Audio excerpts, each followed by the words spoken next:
Beginner anglers have tons of questions, like what's the best knot to use for really big fish, and how do I have success during a mayfly hatch, and do I really need a 5-weight fly rod? On today's episode of Untangled, we are going to answer questions just like those. We invited two beginner fly anglers on to ask questions, share their pain points, gain some insights, and up their game. I bet you've had these same questions, and I guarantee the answers you hear today will help you become a better angler. This is Untangled, fly fishing for everyone, presented by Ventures Fly Co. Hey everybody, welcome to it. This is Untangled, and I am your host, Spencer Durant, joined this week in the backed up and bedraggled beehive state of Utah with none other than Alex Stoltz. What's up? How you doing? How's it going? Good. Good. We've got two guests with us this week, don't we, Alex? We sure do. We got Micah. Hey, how's it going, guys? And Dallas. Hey. And we've invited them on because they get the opportunity this week to ask Alex and I questions about fly fishing. Questions that beginners have, things that trip you up, things that are getting you ready to shake your fist at the river and, stomp away all, I'm never fishing again, I'm retiring. Do you know anything about that? Never, Alex. I've never once done that in my life. But especially when you're starting out into it, it's very common to get that frustrated. Right? Have either of you guys ever thought about throwing your rods away and just being done with it? It got you that upset? Many times a trip, probably. So, are you talking about today or? Okay, so it's not just me, right? No. So we're going to go through, and you guys have prepped some wonderful questions. We're going to go through and have you guys really give us those questions. Yeah, we were stoked. Actually, it was great stuff. But before we get into that, though, let's go ahead and have you guys introduce yourselves. So, Micah, why don't you take it away first? Introduce yourself. For sure. I'm Micah Dean. I'm from northern Utah. Are you sure that's your last name? I am sure that is my last name. Spencer was trying to call me some football player earlier, but I'm so sorry. Unfortunately, I'm not that professional. Yeah, I'm from northern Utah. I'm a structural engineer. Been fly fishing since before I could even walk, but more seriously, fly fishing for about 2 years. Awesome. Dallas, what about you? Yeah, I'm Dallas. I'm from central Utah, the good part of Utah. Mm-hmm. And I own a carpet cleaning business with my dad and my uncles, so that keeps me busy. I've been fly fishing kind of like Micah. Last 5 years or so I've been getting into it, but the last 2 or 3 years I've really been getting into it. Yeah. And I am Alex and Spencer's favorite subscriber. So just kidding. Now that I've said that, you can't say that when we're recording the podcast. Now that I've said that, I'm probably their least favorite subscriber now. So, hey, here's a real question for you. Yeah, real important. Carpet cleaner. Yeah. Okay. You ever cleaned carpet in a bathroom before? I have actually. Yeah. Quite often. Did you just take that homeowner out back and disappear them? Yes. Yeah. Just kidding. Because most of the carpets that have most of the houses that have bathroom and carpets are from like the 50s. Yep. However, I did clean one that was built 2 years ago by this old couple, and they put carpet in their bathroom, and it's horrible. Yeah. We bought my house in Wyoming with carpet in the bathrooms. Nice. We were in the house 2 days before I ripped it out. It's awful. Yeah. You should put it in your shower. Maybe you can use it as like a loofah.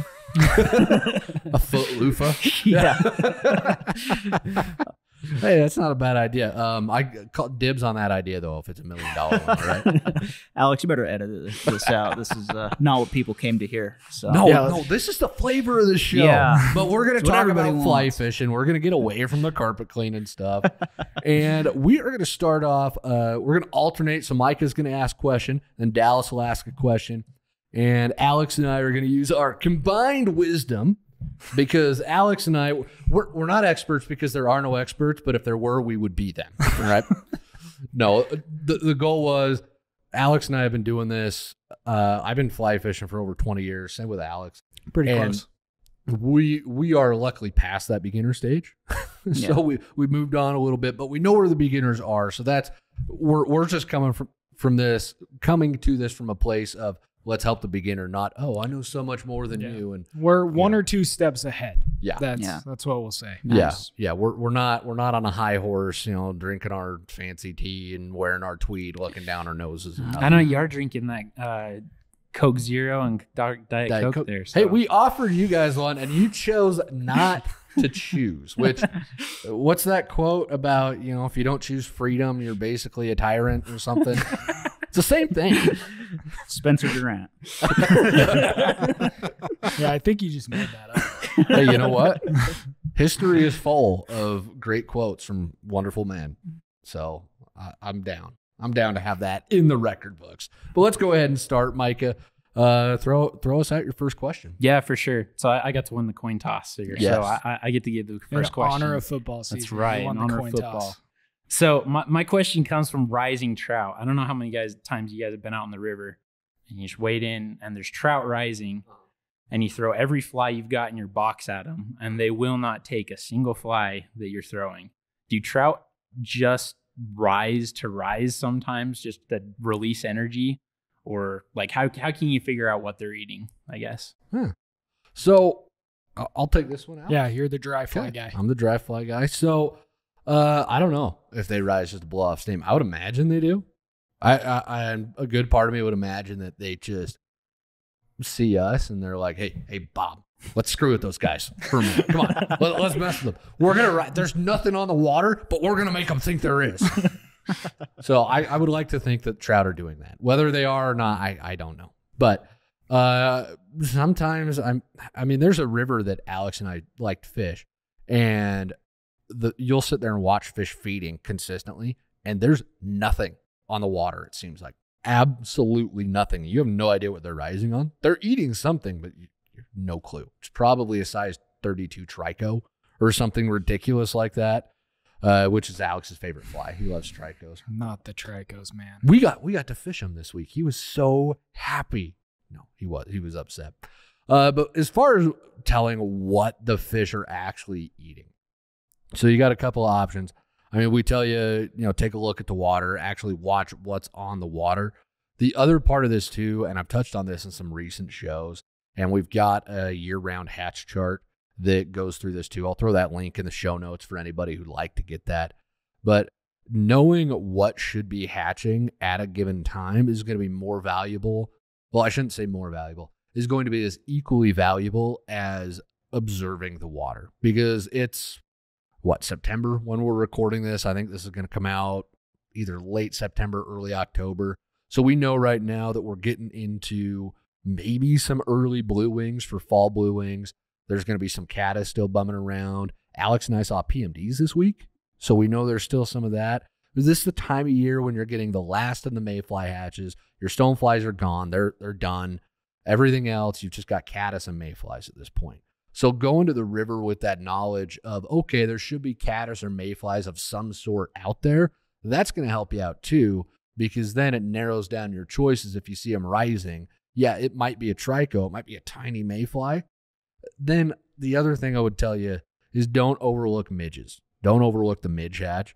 Midges hatch year round. I think a lot of anglers forget that, because midges are the only bug that complete their life cycle year round.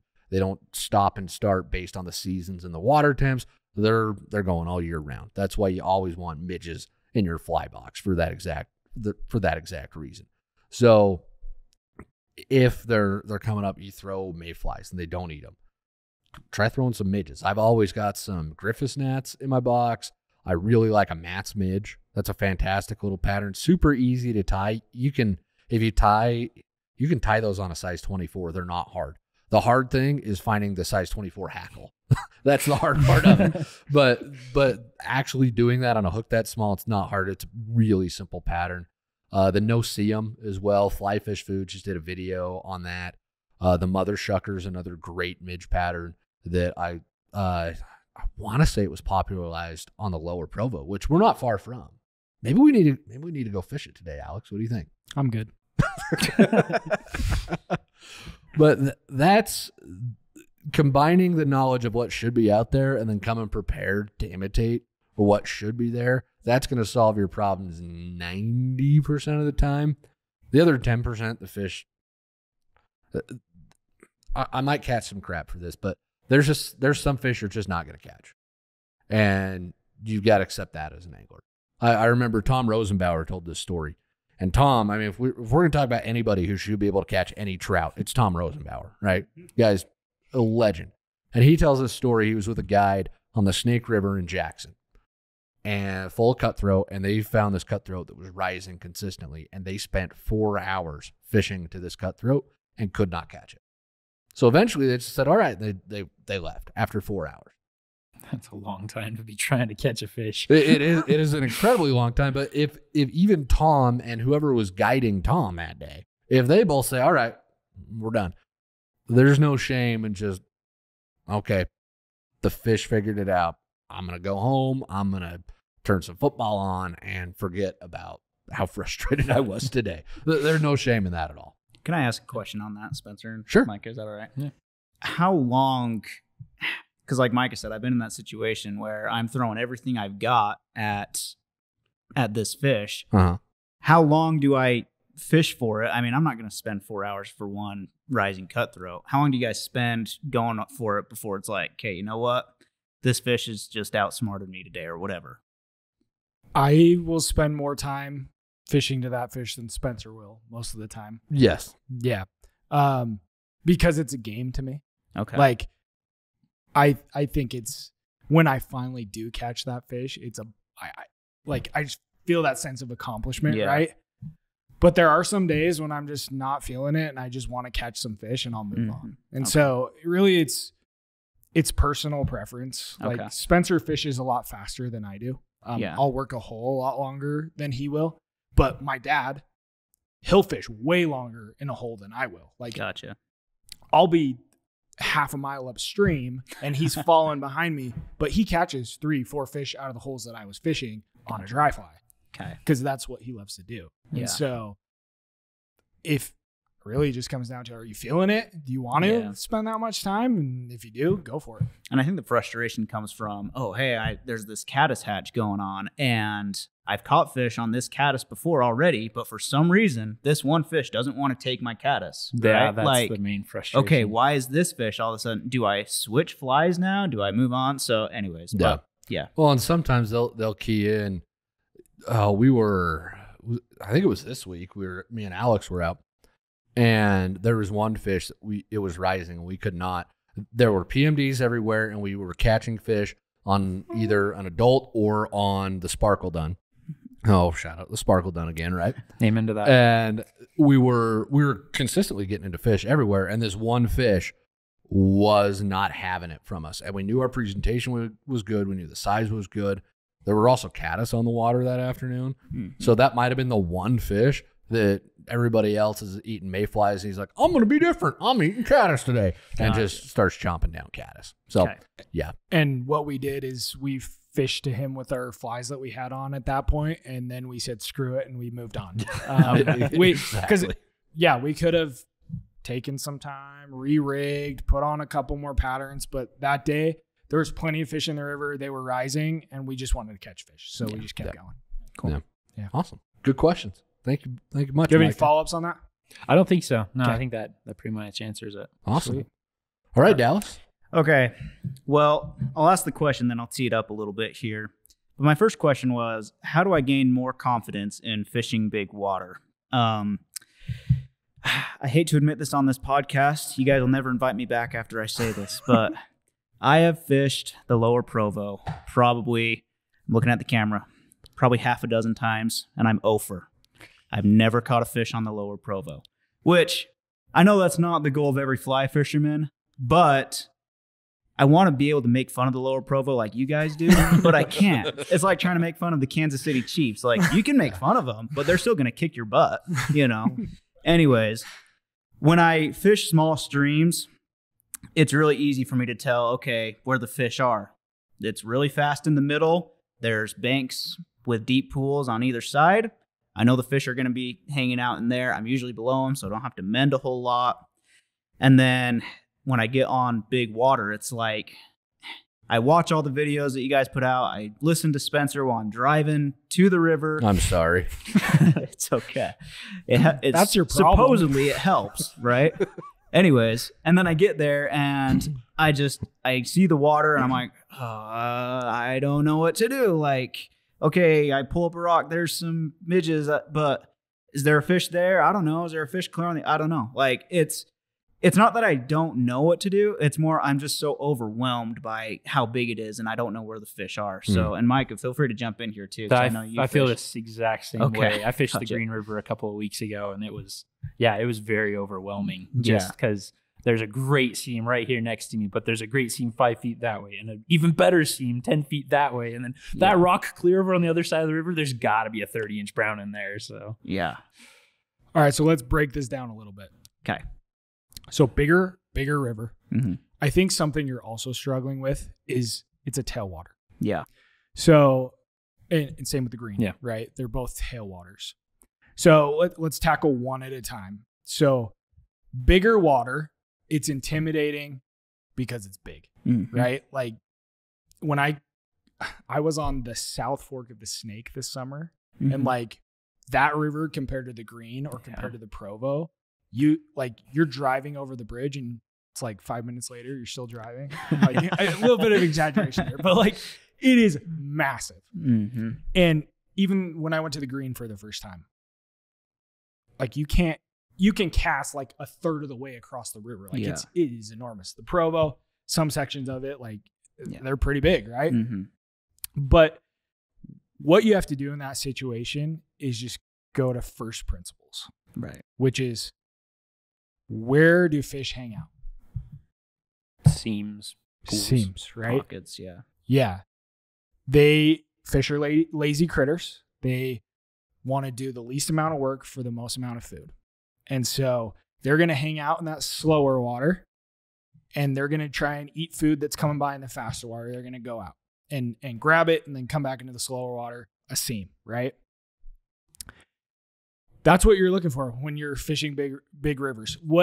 Another thing that makes big rivers hard, though, is some of them, like for example, when I was on the South Fork of the Snake this summer, a lot of the water just looked the same. Yeah.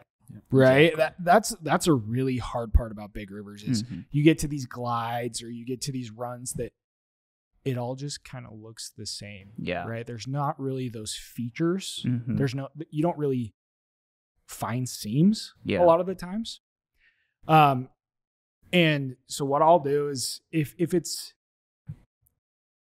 because I've fished bigger rivers, because I've wade fished bigger rivers a lot more, I can still find those seams. They're very subtle, but I'm able to find them because I've gone out 20, 30, 40, 50 times on these rivers. But when you're just starting out, I would cover more water and I would just try and find those seams. Okay. That would be my first word of advice when fishing bigger rivers. We actually just made a whole crash course video. I don't know if you guys saw that one. Yeah, I watched it yesterday. And we were thinking through finding fish in a river for beginners, for people who have never fished in their entire lives. And we were like, what is the most like there's so much to learn. There's pocket water.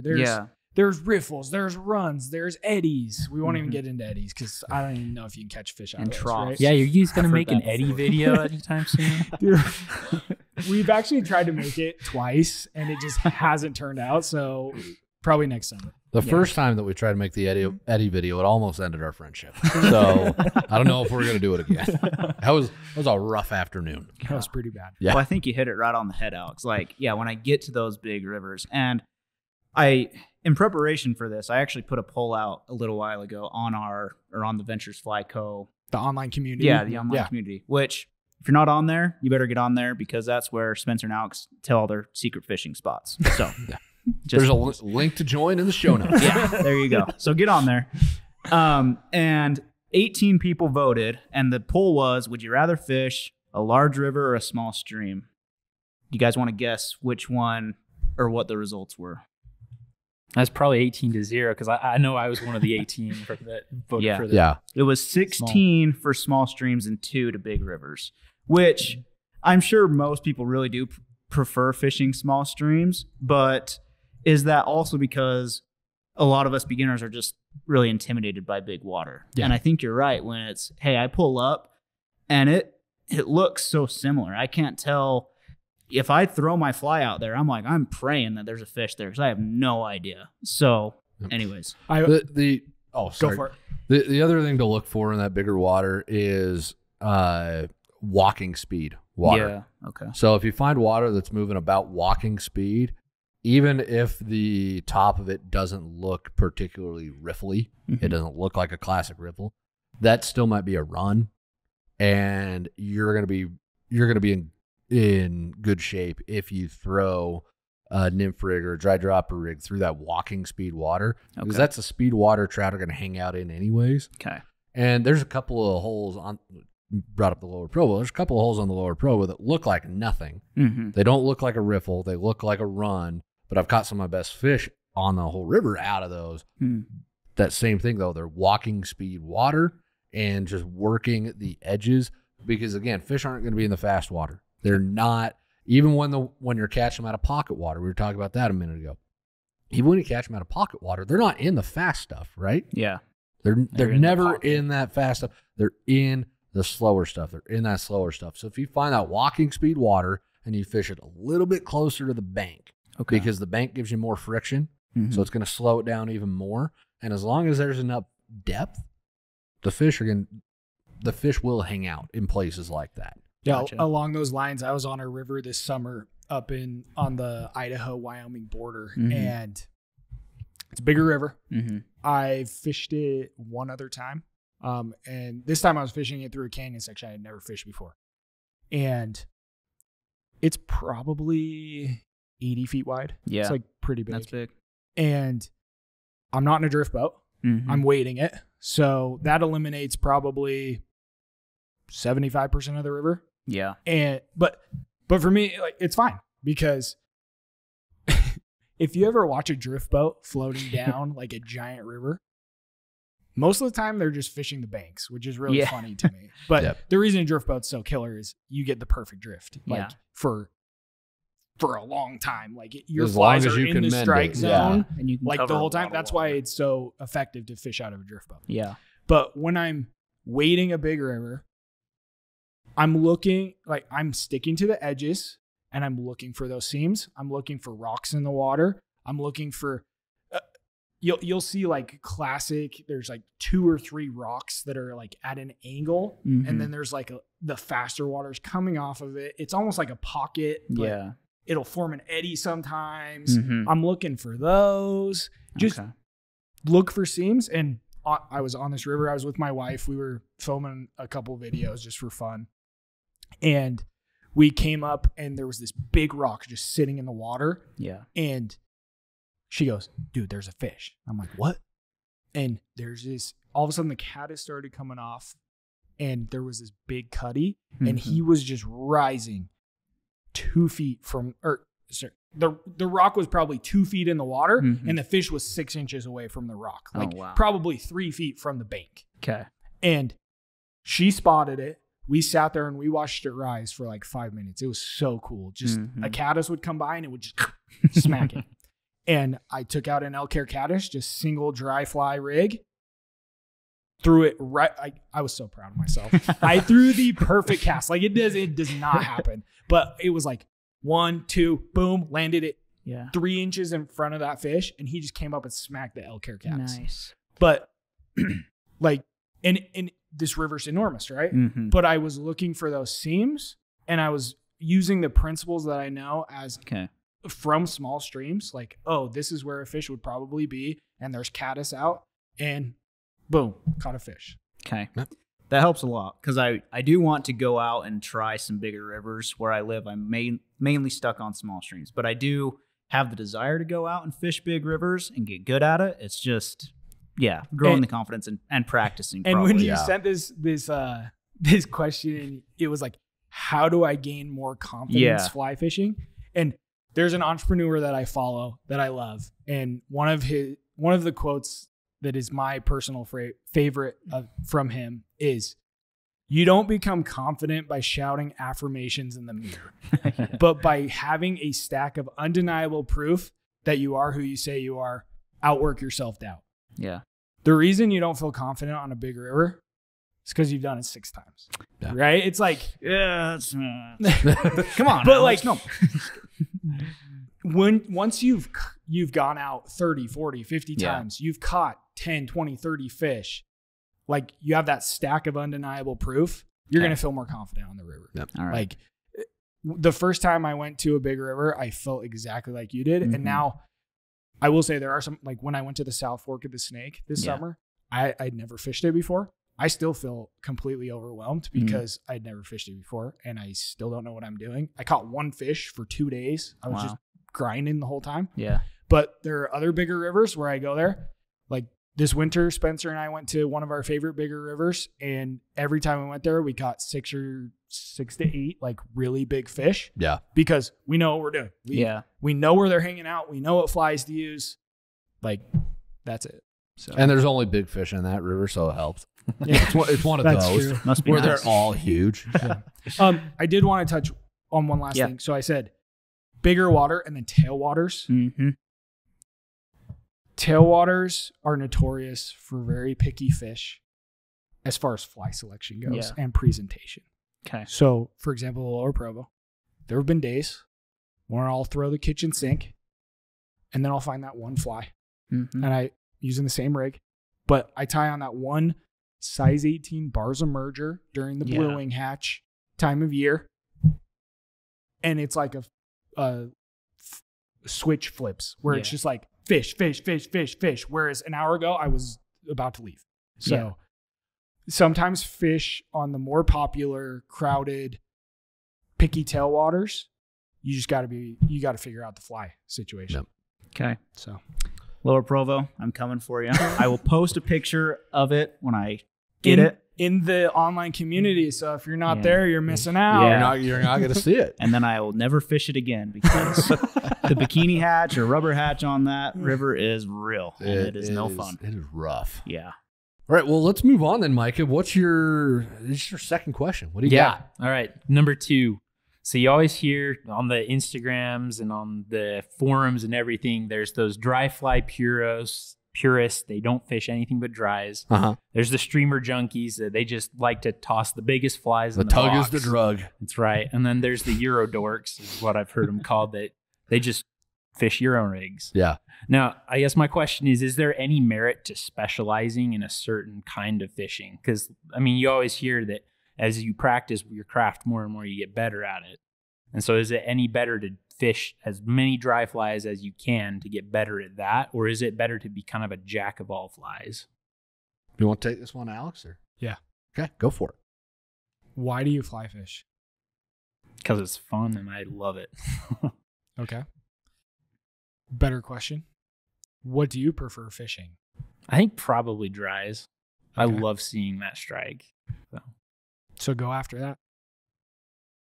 I think this is the same, like social media, like you see what everybody's doing. You see like the behind, you never see the behind the scenes. Like it's all show a lot of times.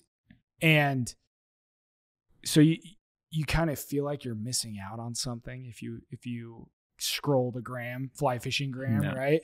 Like the Euro nymphing is like, this is so effective. I caught 80 fish in one day. Like, oh, I got to start Euro nymphing. Like, and then you see the streamer junkies and they're like holding this fish that's like 50 inches long. And they're like, tug is the drug. I just caught this monster on a streamer, like triple articulated size 0, blah, like, and that's what brings joy to those people. And so for you like fishing dry flies. So maybe you get a dry fly rod and you start specializing in dry flies. That's kind of like Spencer. Yeah, a little bit. And like for me, I love fishing nymphs. So I've been focusing on that a little bit. I just got back from Slovenia. I was fly fishing this last month, and the fishing regulations there are single fly, barbless. You can have a specific size of tippet, and you can't have a foam indicator. It can only be wool. And it kind of threw me for a loop. And so over the last couple of weeks, I've just been pondering on like, and it not only threw me for a loop, like I struggled a lot with just because I'm like, I can't use my double nymph rig with my foam indicator. Couldn't use his bounce rig. Yep. Robo bounce. Come on, guys. That's mean.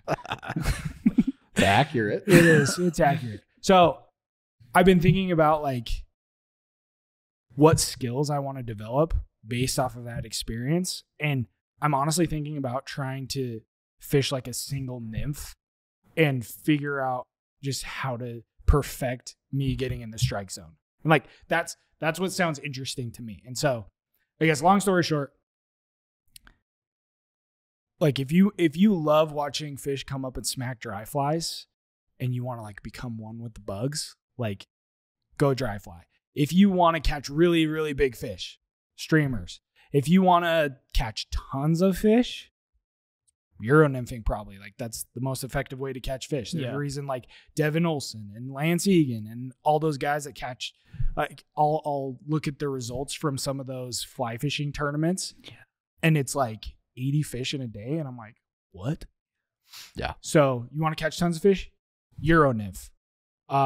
If you want to just like consistently catch fish, no matter the conditions or no matter the river, and you like want to problem solve and you want to adapt to the environment, that's when like being a jack of all flies makes a lot of sense. Just becoming really good at all of them. So that would be my 2 cents on that. I think the only thing I'll tell you on this is the well-rounded angler. That's a phrase that I see thrown around a lot, usually by some of the older folks who fly fish. And, oh, you got to be a well-rounded angler to be successful. What they mean, what I think they're not saying is the best anglers are the ones who understand the fish the best. So you're going to understand a little bit more about fish behavior, about fish activity, if you fish nymphs and streamers and dry flies. You're going to get more information about how the fish act, and then that's going to influence how you decide to fish your dry flies or how you decide to fish your streamers. So there is value in doing that other stuff just to learn more about how they act and getting more information about the fish themselves. But you don't need to become an expert at anything you don't want to be. So you're not missing out on being an angler if you just don't fish streamers very much. I only fish streamers if I'm in a drift boat because I could fish them from shore and do fine, but I just don't like it as much. I fish streamers out of a drift boat because I enjoy doing that. And I guess that's what I was trying to get at the beginning. Is like, what brings you joy? Exactly. Like, why are you fly fishing? Oh, because I love watching fish come up and smack a dry fly. Like, that excites me. That's why I go out there. That's what I'm going. Like, that's what brings me freaking energy. And I love fly fishing. And that's why. Like, go after that. I kind of went through something similar this summer, Micah.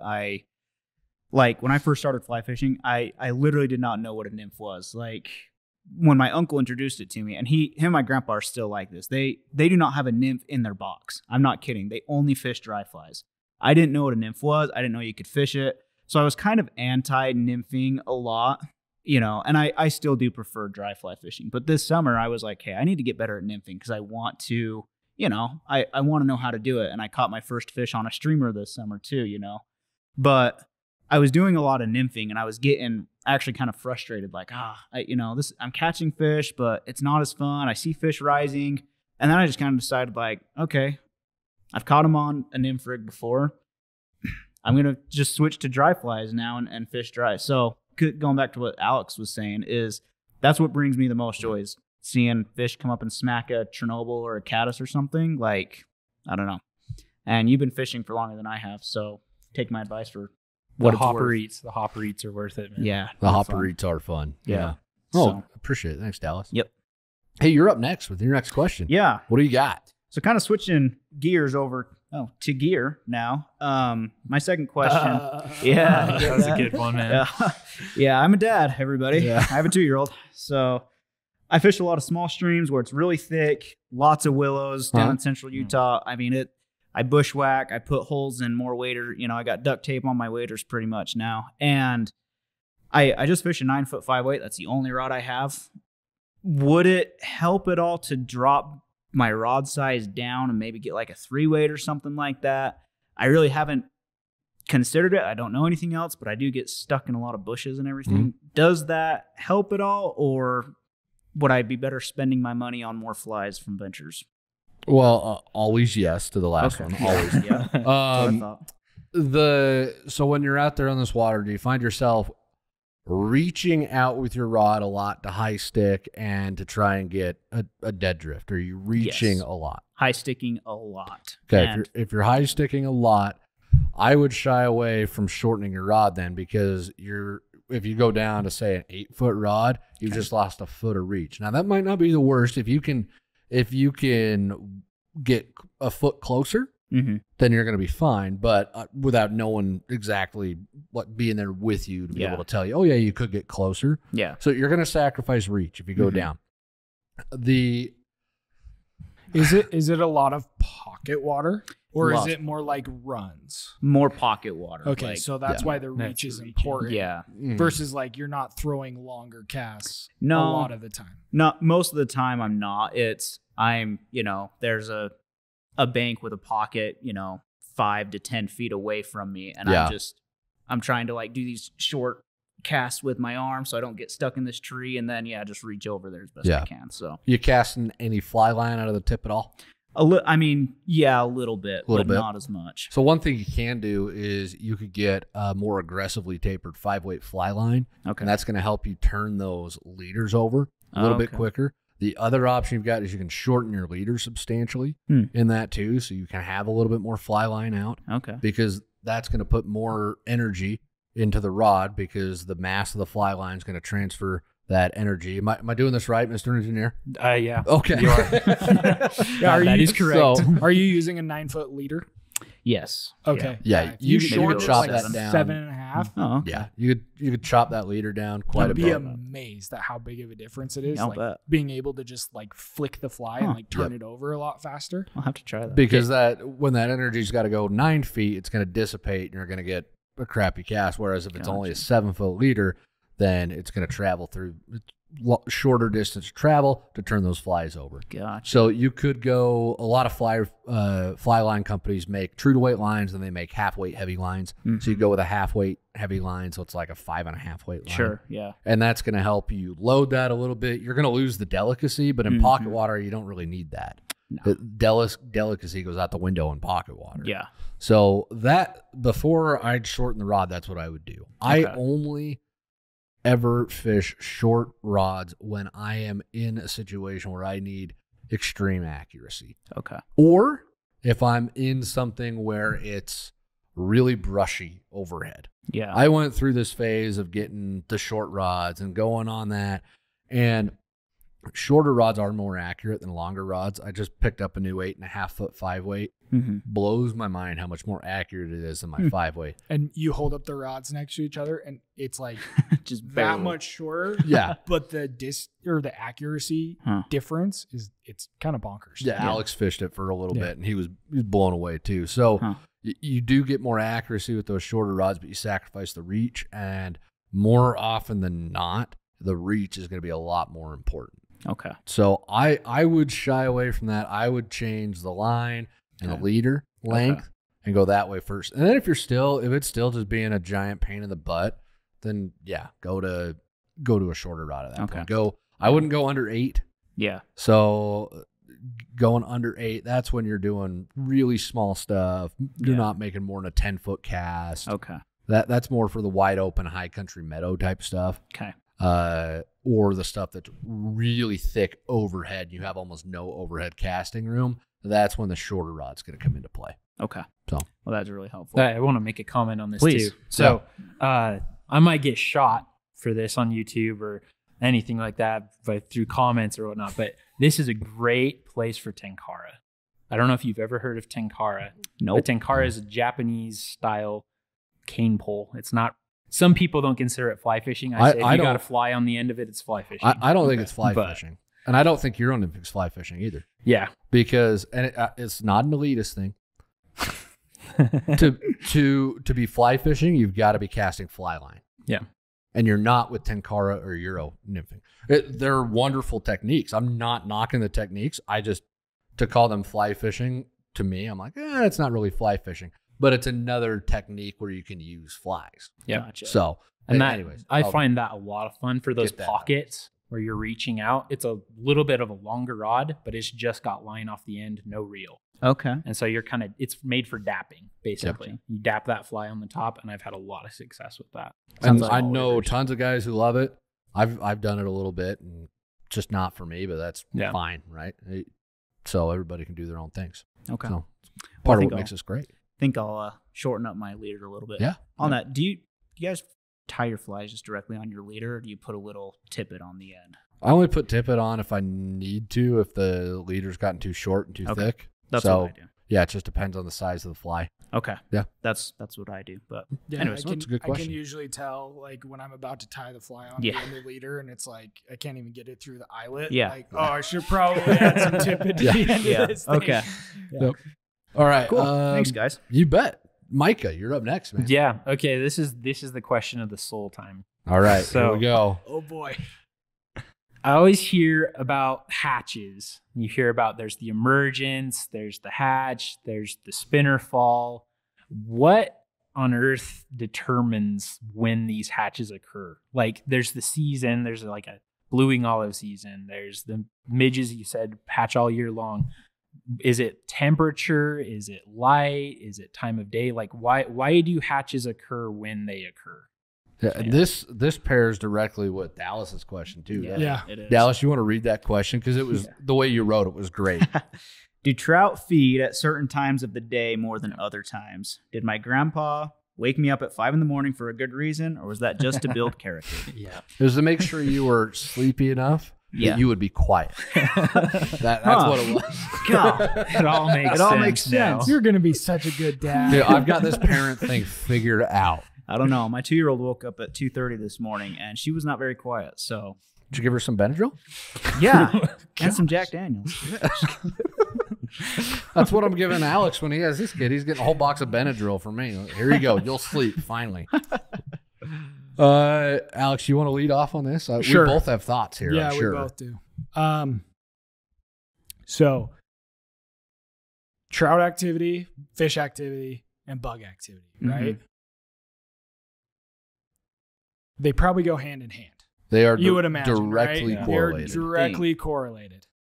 And so let's tackle both at the same time, but let's focus on early mornings Yeah. and evenings. Those are usually when we see the most bugs, right? Yeah. And that's because of, I would say the number one factor when it comes to bugs and fish activity is temperature. And it's mostly water temperature. Mm-hmm. And so let's focus on the bugs for a little bit. Spencer touched on this. There's bug trends, right? So like during the first midges, they're active year round. We know that. Yeah. During the first part of like spring to late spring and into summer, we'll start to see mayflies. In the early summer, like late spring into late summer, we'll see stoneflies. And then in the summer, throughout the summer, we'll see caddis and into the fall. And then all those bugs, except for the midges, they start to taper off, right? As winter comes on. And why do you think that is? Why do you think the bug there's these trends? What do you think causes that? The moon patterns, the stars align. Mercury was in retrograde today, so the blue wing hats was perfect. I think my guess would be what you said. Temperature, I think, would be a cause of that, but I don't know for sure. So a lot of it is temperature dependent. A lot of it is, but a lot of it's also time of year dependent too. And this goes. I hope this story illustrates the point that I think it will. I was talking with a friend of mine. He's a fisheries biologist. Yeah. And we were talking about cutthroat trout when they spawn. And I wanted to know how I could predict the cutthroat spawn because there's this place that I love to fish that when the cutthroat go into spawn, the big rainbows that also live in that lake come up and eat the eggs behind the cutthroat red. So I leave the cutthroat alone, but I'm fishing for the big rainbows. Mm-hmm. And I want to know how to dial that in so I could always be there at the perfect time, no matter what. And he told me, well, there's no way to know for sure because it's a combination of the weather, of the days getting longer, of the water temperature, and then just the fish themselves. He said, I can give you a window, but I can't tell you it's going to be the third day after it's hit 64 for 3 days in a row, and the dew point was this, and the barometric pressure was this, and it's got to be on a full moon. Yeah. You can't dial in that much to it. And it's the same thing with bugs. Okay.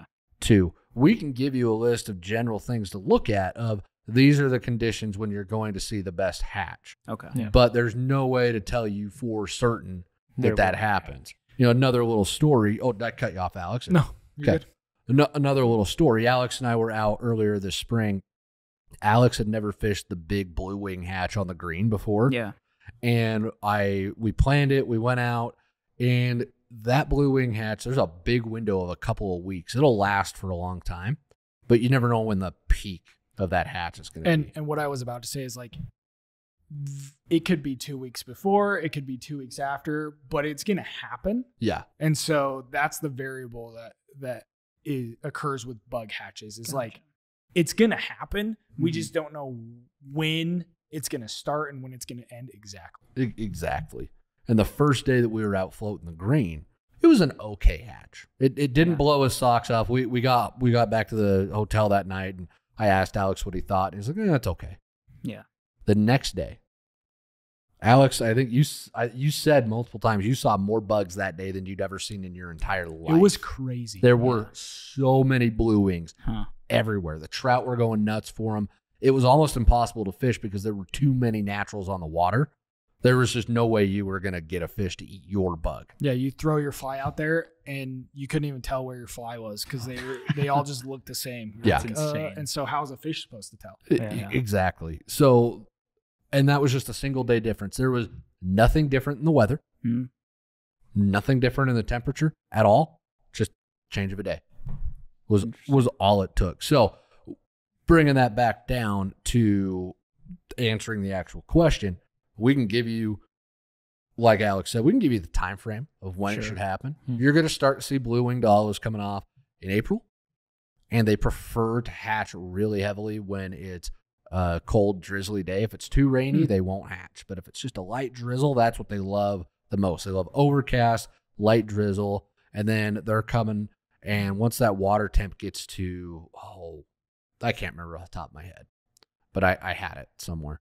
But once the water temp gets to the temp where mayfly nymphs start to be active again, that's when they'll start hatching. Okay. So you've got bug activity. Yep. A lot of it's based off of time of year, which is directly correlated with like water temperatures. Because as we get closer to the summer, like the water's going to warm up. Yeah. And then as we get closer to winter, it cools back down. That's why you'll see like a blue wing olive hatch in the spring, because the cold water is warming up to that ideal temperature.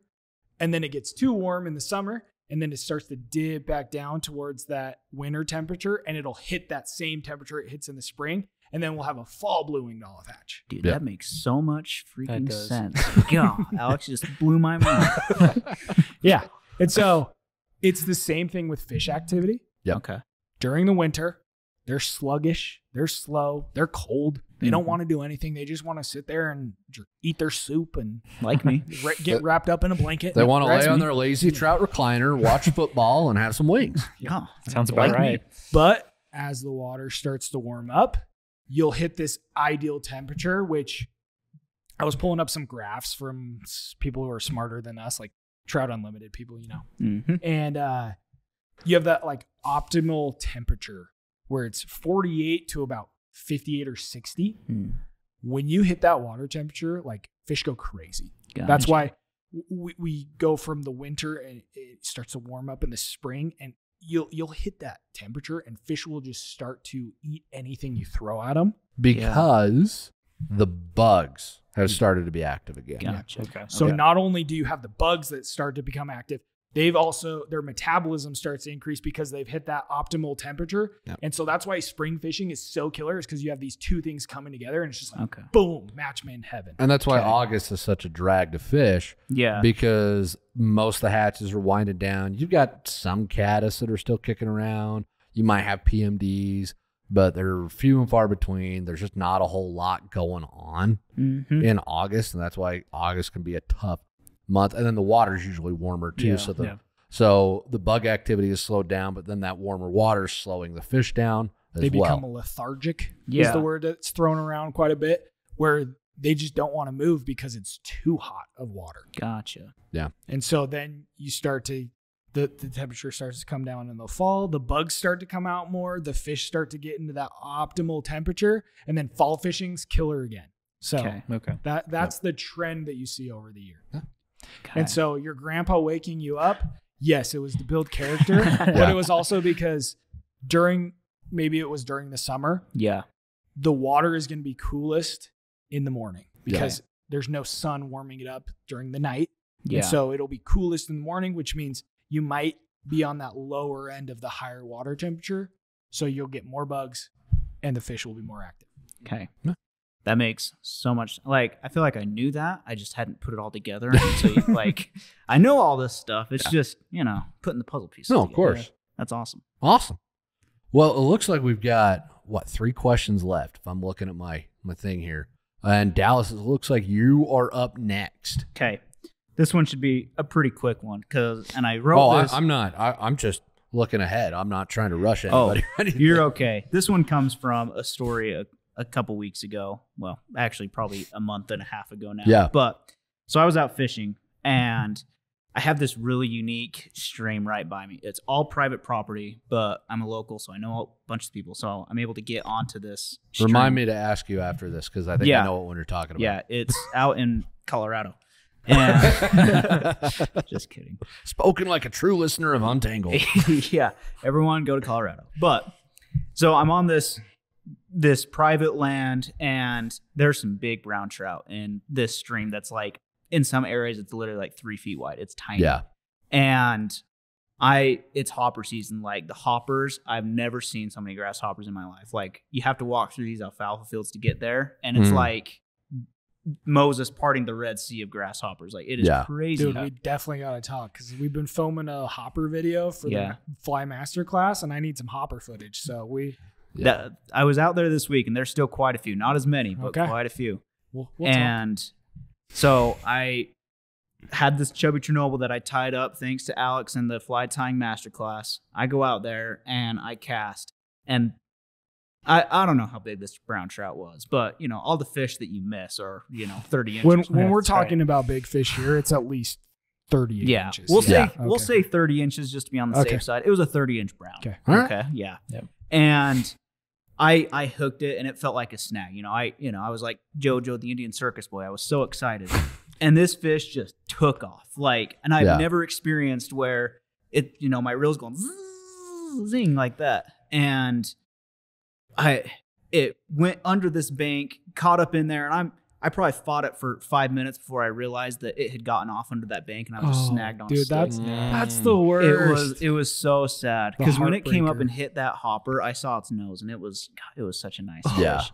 Anyways, and then so I tightened up my drag, and then I was fishing again. And I caught into another big brown trout, not quite as big, but my drag was too tight when I was fighting it, and it snapped my line. So what do I set my drag to? And how do I know if when I'm stripping line out or whatever, how do I know that my drag's right? You set it to 4. Okay. Yeah. No. So I always set my drag tighter. Okay. Than I think Alex does. I don't set it as tight as Spencer does. So I set mine a little bit tighter. Okay. I like it to be, trying to think of the best way to describe this. I like to be able to pull just not too hard. Mm-hmm. Not too hard.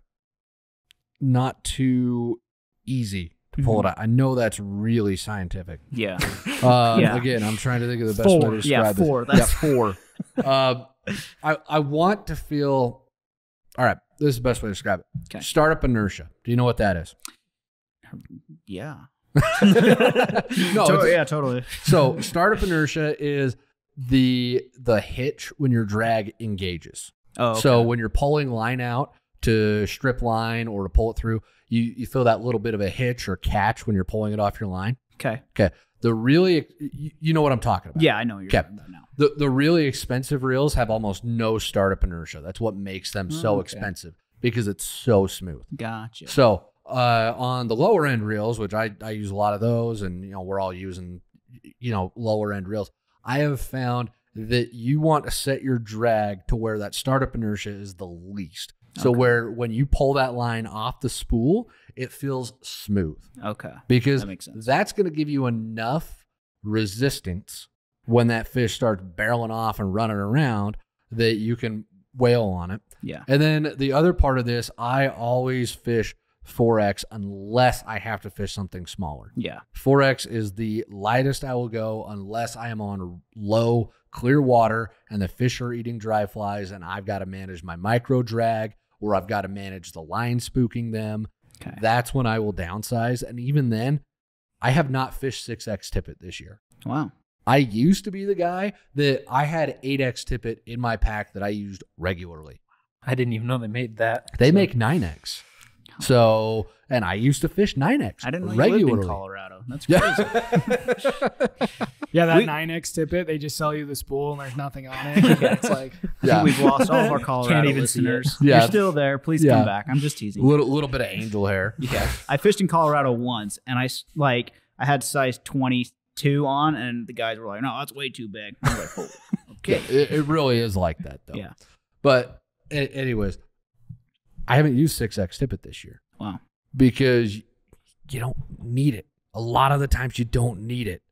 Now, I'm lucky with where I fish. I can kind of get away with that. They're not as pressured. In some places where they're pressured, then, yeah, you might end up needing it. But especially if you're fishing hoppers. Yeah. on a private river that probably doesn't see a lot of bugs. If you're fishing 5X, that's a mistake. You should be 4. You can get away with 3, to be completely honest. Okay. So, I'm going there because you can crank that drag down when you got heavier tippet on.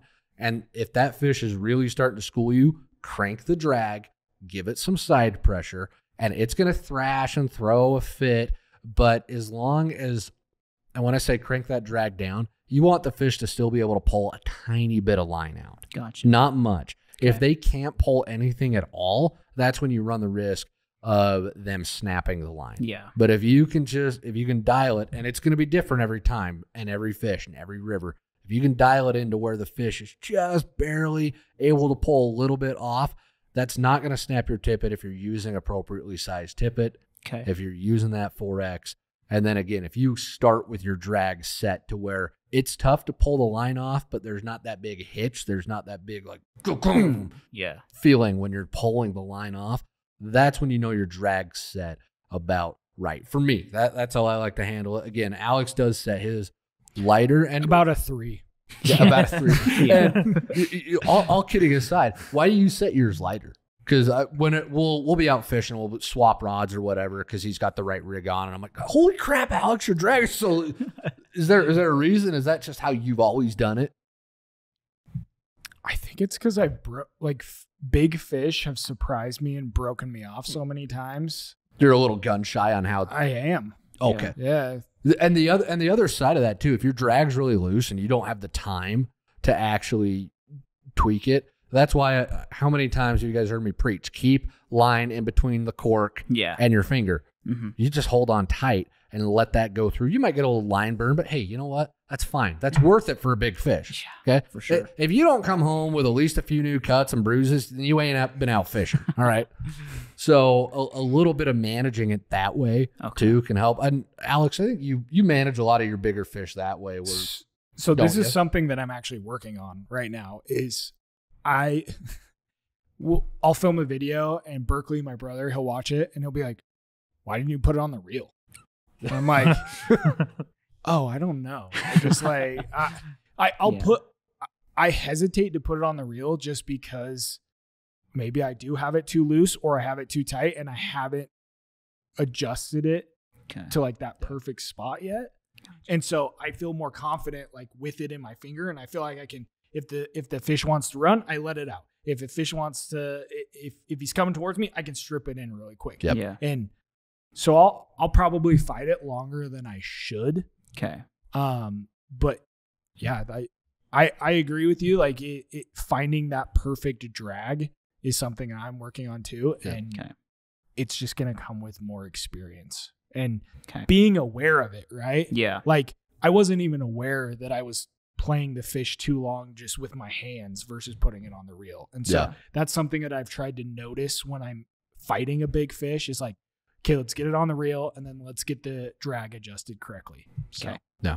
Well, thank you. I had a follow-up question with that. So is the drag, you mentioned cranking down the drag when that trout starts running. Is that on a fish by fish basis? Yeah. That you adjust that drag? Yeah, it's it'll be on a fish by fish basis. Okay. Always. There's just this last week we were out fishing and I think Alex caught one that it was you. You caught one that ran downstream on us pretty good. That the one I fell in the river for. Yeah, Alex fell in the river for. We have some great. We've got GoPro footage of him face planting. So funny, and he is hilarious. Soaked all the way. It was nice. So funny. Head was underwater. Everything. He was. Yeah. It was. We gotta awesome. see this as a blooper reel. This podcast or something. Oh no, it's going in. I'll throw it in right now on the video podcast just for fun. Where's the blooper? We've all done that. Yeah. Point is, that fish schooled Alex big time because it was huge and the current was fast. There was nothing he could have done. I'm not throwing Alex under the bus at all. I was about to net it because I caught it in this pool that was like slower moving water. And then the big fast current was like right next to it. And I went to net it and he literally did like a quick turn around the net and then just shot straight downstream. Yep. And I was on the camera for this one, and I did watch Alex cranking his drag down on that fish, and he got it in the net. He went in the water for it and got it in the net, so it was perfect. Beautiful, beautiful big brown. I think it was the biggest fish of the whole trip. The whole week we've been out fishing, that was the biggest one. You did a wonderful job with it.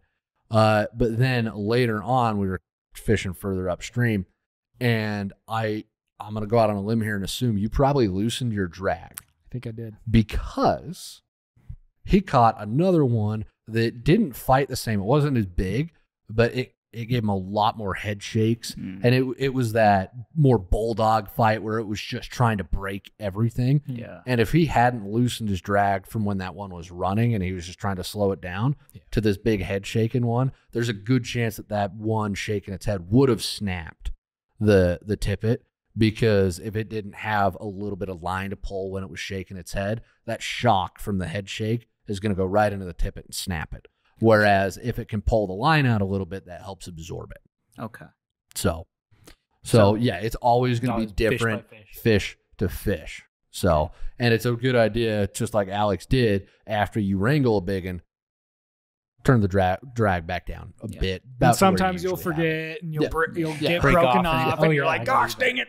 But he didn't. He pulled it off. It was great. I've been working on it. I was impressed. But I like that concept. Like, hey, when you feel them, like if you have your finger in between the cork or the line between your finger and the cork, then you'll kind of know, hey, this guy's a runner. Like, okay, that helps a lot. Yeah. Thank you. Of course, you bet. And let's see, Micah. Yeah. Okay. So next question, man. Here's my last one. I notice I have a lot more success when there's sunlight on the water. I'm talking specifically dry flies again here. Okay. When there's sunlight on the water, I tend to have more fish come up and eat my dry fly than when I'm in like a shaded area or the sun set behind a mountain and there's no longer sunlight on the water. I don't know if that's maybe just a me problem and maybe it's because I can see my fly better in the sun.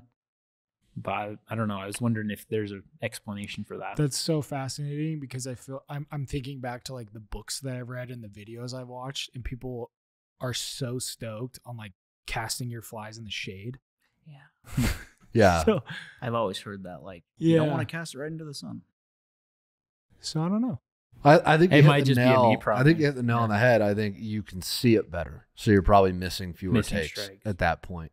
Because I've never had that be a factor. Huh. So maybe you're just better at fishing in the sun compared to everyone else. I'm just I am the you should write fisherman of light. Yeah. The other part of this, and this is a real thing. you are going to fish better when you're confident in something. So you will fish better with, like, Alex is going to fish better with his nymph rig on any given river than if I give him my dry fly rig, because he is more confident in that nymph rig. And it doesn't matter. The dry fly could be the best choice. He's still going to be more confident in it and fish it better because he knows it. He's so comfortable with it. Because I have that stack of undeniable proof. Exactly. Because I've caught lots and lots of fish on my nymph rig. The dry fly rig, I don't have as many reps. I don't have as many fish that I've caught. So it might be a case of you catching some in sunlight and building, oh, well, I gotta cast in sunlight. So you fish that more confidently than you fish the shaded spots or the darker spots. And so at that point, well, now you've got to go out on the water, and you've got some homework from the show today. Go out there and cast the shady stuff, practice spotting your fly, and practice being confident with that too. And I think, if I had to guess, I think that would be where you're struggling with it there. That makes sense. you might have a point with the silhouettes, though. That's kind of interesting. Like the sun up in the sky. Yeah. You can see the fish, or the fish can see the fly a little bit better. I mean, you're the engineer. Yeah. What? Refraction. Yeah. I'm a structural engineer. I don't mess with that stuff. Yeah, I don't know. So, but it's an interesting thing to think about, though. So, thank you. Yep. We'll have to do a study where you cast 100 flies in the shade and 100 flies in the sunlight and see if. I thought you were going to say we got to go snorkeling under some flies. But Well, that could work too. I'd be down for that. Sounds like Alex did that this week already. So. Yeah. Dude, come on. That was so uncalled for. That water It was was. so Dude, cold. I was too. cracking up. It was so funny. Yeah, I it was fun when that dying happens. of laughter as I'm sitting there fighting the fish. Yep. It was so funny. Yep, that's fun. All right, we're down to the last question already. It's crazy. Dallas, one. this is you, man. Numero cinco. Switching gears back to gear again. So, my wife, she's a planner. She's talking about Christmas already. She's got Christmas music cranking. She Wow. loves Christmas. that's Is early. the Christmas tree up? Almost, yeah. Have you hung the lights? Well, they're up year round. Mainly because I'm too lazy to take them down. Just kidding. Okay, But props. I get behind that. yeah, just kidding. But she was asking like, "Hey, do you want a new fly rod and reel for Christmas?" And I was like, I That's a don't know. good wife right there. Yeah. But I'm like, okay, for me, I go out and I fish at most, like if it's a good year, 50 days a year, but I'm getting ready to have another baby here. And so I don't know how much I'm going to be able to get out. To get one of those pouches that the baby sits on your back. My Oh, son go. rides on my back. Oh. He's been riding on my back fishing Yeah. since he was probably 2 months old. I He love loves it. My first baby was a girl. My wife isn't too keen on me taking her out. But yeah, my son, he's coming out. So Good man. Good man. yeah, he'll be born in November. So anyways, Oh, awesome. yeah. My question is, and Spencer, you get asked this question all the time on the podcast. Like, what do you think of this rod and this reel combo? What do you think? And I think like 3 weeks in a row, you answered like, hey, should I get this rod? Should I get this reel? And you've tested obviously tons of rods and reels. For someone like me, I have a really beginner rod setup right now, really similar to the Fly Flinger. When do I upgrade? Do I ever need to upgrade? Will I notice a difference in performance? Will I catch more fish? What do you think? I mean, I know you answer this question a lot, but yeah, No, anyways. it's a good question. How good of a caster are you? I would say somewhere between a 3 and a 4. Out of what? 5. Okay. Just Is that a 10? That's completely different. I'm a decent caster, but Can you get your fly to the fish first try about 80% of the time? yeah. Okay, about 80%. Small of the time. streams for sure. Yeah. Okay. Do you notice your rod? Do you notice that you're having a difficult time maybe mending sometimes? Do you notice you're having a difficult time when it's windy? Do you notice that your accuracy goes down, or you feel like you're having to work a lot harder to get those flies to the fish? Sometimes mending especially is something I feel like, and I fish a lot of small streams, so I don't mend a whole lot. But when I do, yeah, it's very, and I know you say, hey, you just want to pick up your rod. It's really smooth. You were talking about that this week even. And like, I try to do that and it it either jumps my fly or I don't get enough line. So mending especially, and that could just be user error. I'm the same way. I have that exact same problem. Probably most likely user error on that. So I do notice a few of those things, but not to where I feel like, oh man, I'm missing fish because I can't do some of these things, if that makes sense. That was going to be my question. Do you feel like you're lacking anything when you're out on the river? Like when you don't catch a fish, or you throw a poor cast, or you break off a fish, do you feel like it's the rod, or is it just your abilities? I think it's more, my ability. I hardly ever blame my rod for anything, really. It's more like if I don't get a fish, I feel like it's more my fault. What rod are you running, if you don't mind me asking? I wish it's a TFO. I don't know for sure. Okay. So I have it in the truck. Yeah, no, TFOs, they make solid rods. So based on, and I asked the casting question, I think you would notice a difference, and I think you would appreciate it. Okay. If you were still at the point where your cast got there maybe 30-40% of the time, you're not going to notice a difference, because that's bad casting mechanics. That's not something that a nice rod's going to fix. But if you're getting there 80-ish% of the time, a good rod is going to up that substantially. Okay. To where you're fishing the small streams and you're doing a lot of high sticking, a more expensive rod is going to be lighter. Yeah. So you are going to notice that immensely on the water, because it's a lot less weight that you're holding up to high stick. Okay. So you are going to notice that a lot more too. You're also more than likely going to notice a substantial amount more sensitivity in the tip, depending on what rod you get. And that can help a lot for those shorter casts. Mm-hmm. And that can help a lot if you're running a nymph rig or a dry dropper rig. You're going to feel those takes a little bit more with a rod that's designed a little bit better, that's using lighter, stronger, more sensitive materials. Okay. So I would say at this point, you sound like an angler who could and would benefit from it. Okay. And again, I only say that because a good fly rod is never going to fix your casting. Sure. The new Orvis Helios, mm-hmm. they say it's their most accurate rod they've ever built. And I've cast that thing, and that's true based on my own experience with that rod. But the reason they claim that is these fancy rods, they've got a fly rod wants to move, even though you're moving it back and forth in a casting motion, the fly rod doesn't stay straight. Yeah. It moves side to side a little bit. The most expensive rods in the world are the ones that minimize that side to side movement as much as possible. Okay. Because that is what creates inaccurate casts. If your casting mechanics are sound, this side to side movement is still going to cause some inaccuracy to be introduced into your cast. Okay. But that is not going to fix bad casting mechanics. If you don't have the timing down, you could be casting with a broomstick that will not move side to side, and you're still not going to accomplish jack squat because your casting mechanics are bad. Okay. It doesn't sound like yours are bad. So you would notice an increase in efficiency and in accuracy because you've got good casting mechanics, and the nicer rods are going to be more stable side to side. Okay. So that's my 2 cents. What do you think, Alex? Do you want a new rod? If it would help me, then sure. Okay, because I mean, sometimes we don't talk about this enough, where it's like, a lot of people ask the question, do I need a new rod versus do I want a new rod? Yeah. Mm-hmm. And like for me, I use the fly flinger 95% of the time. Spencer's always wanting me to use his fancy rods, and I just like... He used one of my Winstons this week, and I was so happy. Did you notice a big difference? I did. Yeah. Okay. I mean... It's the difference between a beginner rod and a $1,200 fly rod. Okay. Right.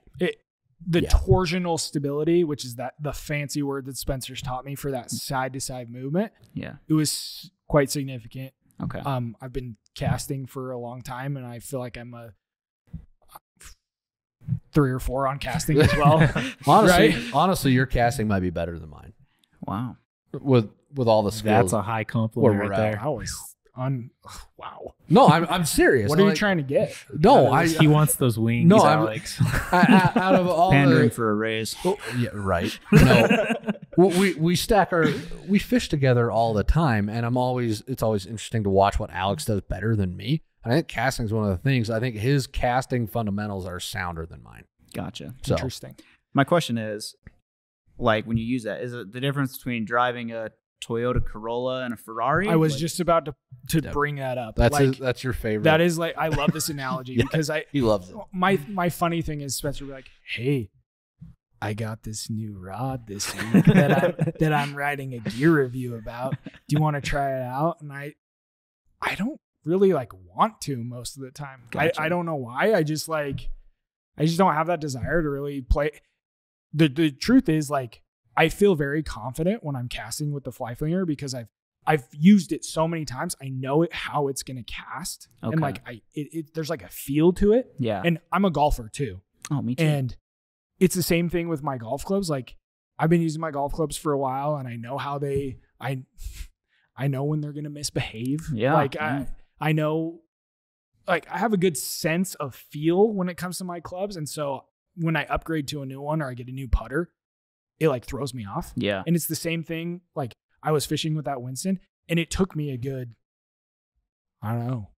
I still don't feel like I really had the hang of it by the end, but I did notice a difference. I would pick out a spot and it would cast there, but it took me a while to feel it.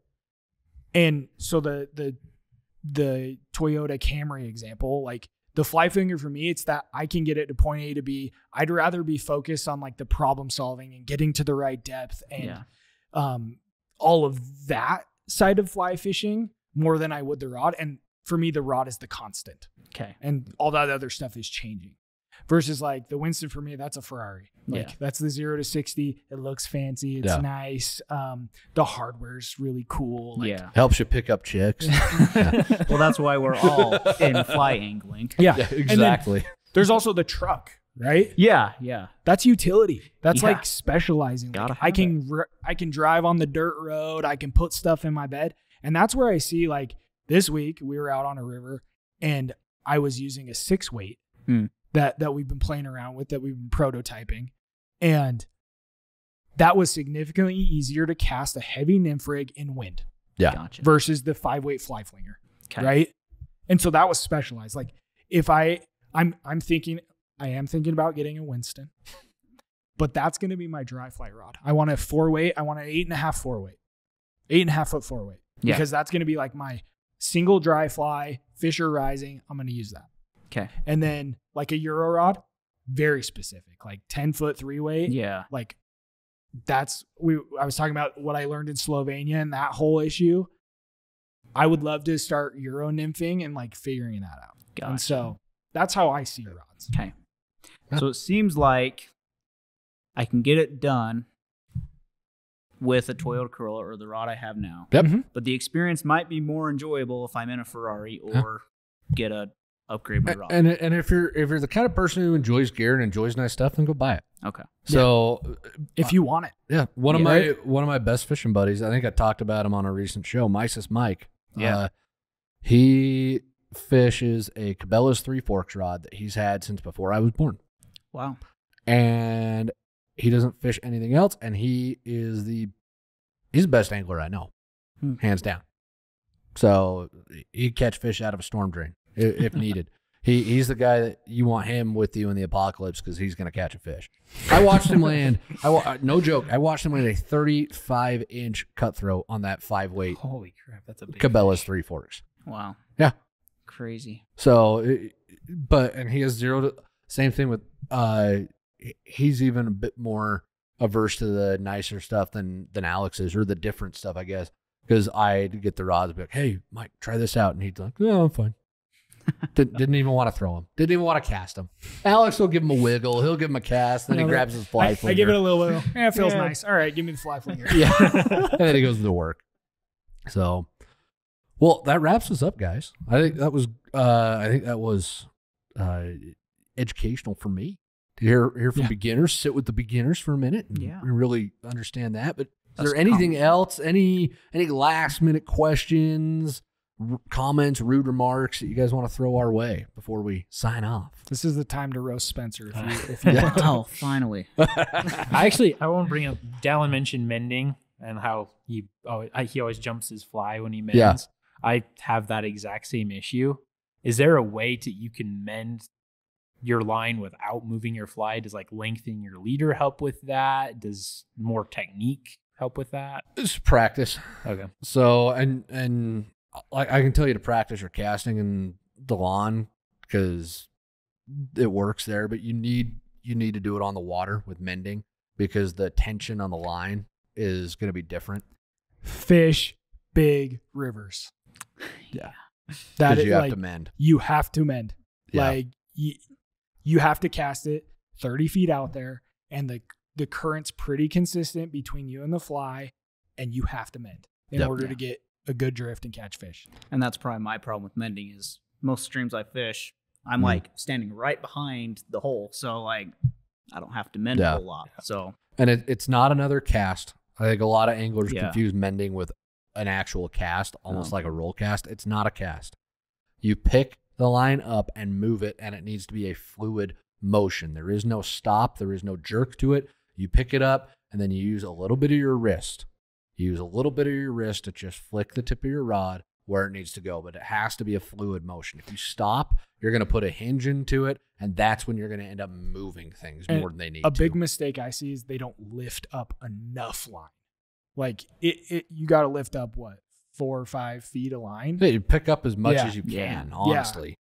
And so what I see is like, somebody will pick up like 2 feet of line and give it like a flick with their wrist, and that's just going to pull the line because there's that surface tension that you have. Your fly line's like in that surface film a little bit, and it's like almost stuck to the water. It's a very good way to describe it. And so you have to like pull it up off of that water and then flick it. Gotcha. Yeah. Just practice. Okay. Put in the reps. This means I got to go fishing more often. So Exactly. I'm not complaining about that. Yeah.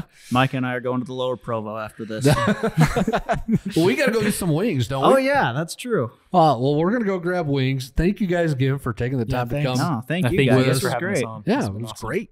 And to everybody listening and viewing the show, we appreciate you staying with us. If you got any questions that you would like answered on the show, there's always a link to throw those questions. The link's in the show notes, and Untangled runs on questions. We can't do this without questions, without information from viewers and listeners just like yourself. And if you could be so kind, rate and subscribe to this show wherever you're listening to it. The more ratings and subscriptions we get means more people get to listen to me and Alex dispense our lifetime of wisdom. No, we can help more people have a better day on the water, which is what we're about here. We live real life here at VFC. And until next week, everybody, get out on the water, live real life, and tie lines.